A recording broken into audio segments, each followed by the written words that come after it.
아파도 미안하지 않습니다. 조한진이 지음 동력출판사. 지연이 조한진이 반다. 1990년대 중반 격렬한 파도 속에서 페미니스트가 되었다. 사회단체 활동가, 비혼주의자, 채식주의자, 1인 가구로 사는 게 팍팍할 때마다 다정한 텃밭이 10년 넘게 곁을 내어주고 있다.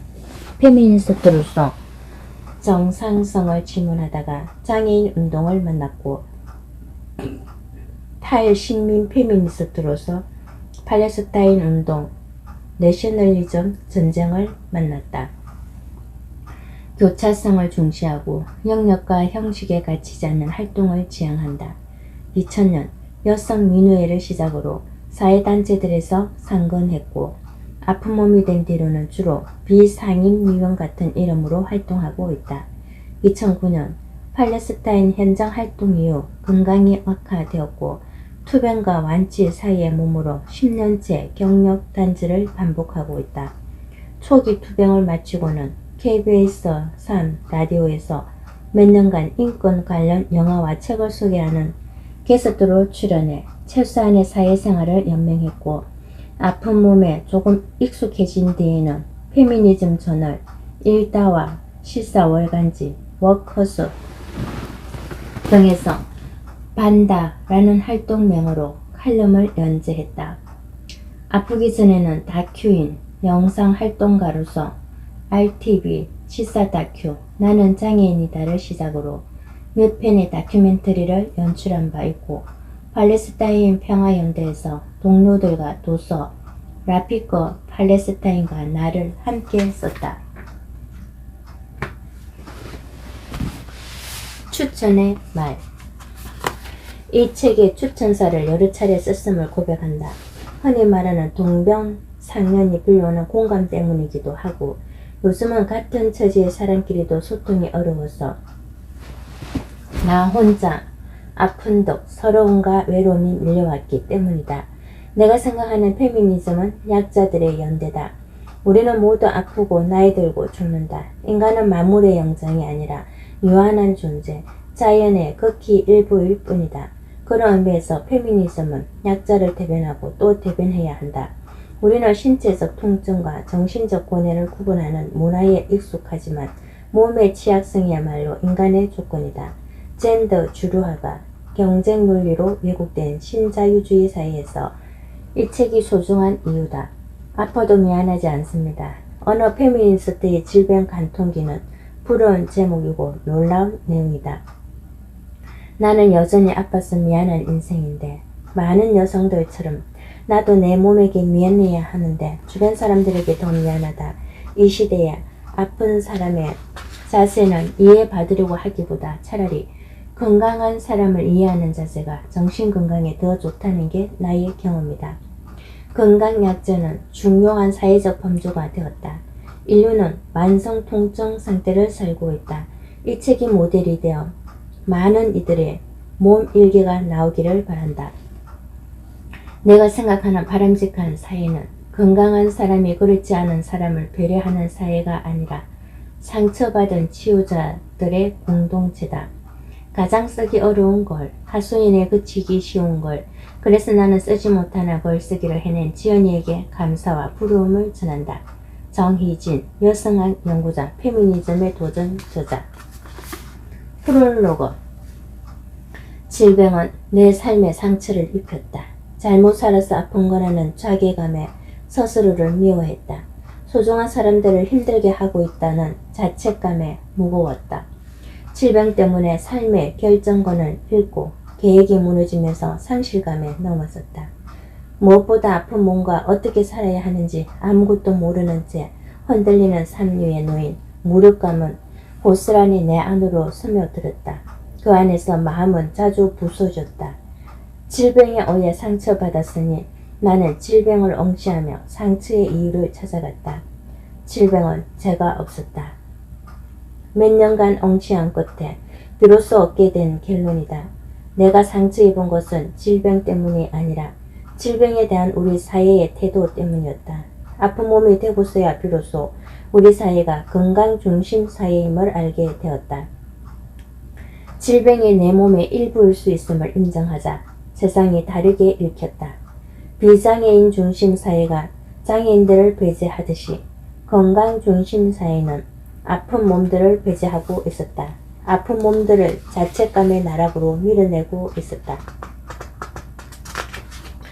우리는 너나 할 것 없이 피로감과 아픈 곳을 호소하는 사회에 살고 있다. 사회 전반의 뿌리 깊은 차별, 강도 높은 경쟁과 노동, 관리되지 않는 위험물질은 모두 건강을 심각하게 해치는 유해 요소다. 탁월한 건강을 유지하는 이들이 오히려 신기해 보일 정도다. 공식 통계로만 3명 중 1명이 암에 걸린다. 하지만 사회는 건강한 몸만을 올바른 몸의 기준으로 상정하고 있었고 우리 사회에 통용되는 언어는 건강 세계의 언어뿐이었다. 나의 아픈 몸을 설명할 언어가 별로 없었다. 마치 세상의 절반이 여성이지만 남성 몸만을 보편이자 표준으로 설정해 놓은 것과 같았다. 혹은 세상에는 성폭력 피해자가 이토록 많지만 사회는 여전히 성폭력에 대해 무지하고 가해자의 언어만 가득한 현실과도 약간 유사했다. 나의 아픈 몸은 건강 중심 사회의 언어와 불의 화음을 냈다. 건강을 잃으면 모든 것을 잃는 것이니 반드시 건강을 되찾으라는 말에서 이물감을 느끼기 시작했다. 언제부터였을까? 지난 한 과정 끝에 투병과 완치 사이의 몸으로 회복되었으나 아무리 노력해도 더 이상은 건강해지지 않을 즈음이었던 것 같다. 건강을 잃으면 모든 것을 잃는다는 말도 반드시 건강을 되찾으라는 말도 불편하게 들리기 시작했다. 나를 염려해주는 상대의 진심을 그대로 수용하지 못하는 스스로가 답답했다.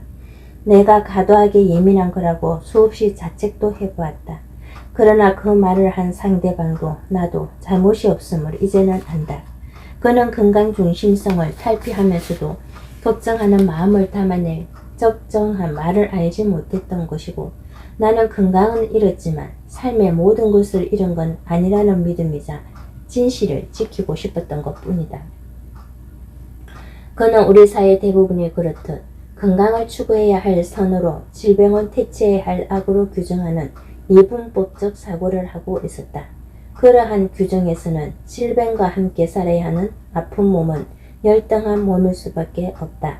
건강이라는 선을 명렬히 추구하고 있을 때만 정당성을 인정받을 수 있게 된다. 반면 나는 아픈 몸이 언제나 건강을 향해 달리고 있지 않아도 괜찮고 건강을 다소 잃었더라도 열등한 몸이 아닐 수 있다고 여겼다. 아픈 몸에 대한 사회적 태도와 환경적 조건이 변하면 아픈 몸도 정상적으로 온전히 살 수 있다고 보았다. 몸은 사회로부터 독립되어 개인에게 속한 것처럼 느껴진다. 그러나 몸과 질병은 사회와 유기체처럼 밀접하게 연결되어 있고 사회의 변화는 몸과 질병에 민감하게 영향을 미친다. 마치 안팎을 구별할 수 없는 도형, 메비우스의 띠처럼 말이다. 여성운동에서 오랫동안 지적해왔던 마른 몸이 아름다운 여성 몸의 기준으로 등장하면서 개인들은 과도한 다이어트에 도전하게 되었다. 실제로 그런 사회적 기준은 여성 개인의 바디라인과 지방세포의 수치를 변화시켰다. 이는 인간의 몸이 사회로부터 분리되어 존재하지 않음을 선명히 보여준다. 질병의 발병과 치료도 마찬가지다. 질병은 개인의 몸에서 발생하는 사건이지만 더 가난하고 더 차별받을수록 발병률이 높아진다는 사실을 수많은 통계가 말해준다. 이런 통계 앞에서 대부분의 사람들이 깊이 고개를 끄덕이는 것을 본다. 그럼에도 동시에 누군가 폐암에 걸렸다고 하면 담배를 많이 피우는 나쁜 습관이 문제였다고 비난한다. 위암에 걸렸다고 하면 짜게 먹고 빠르게 먹는 습관 때문이었다고 책망한다.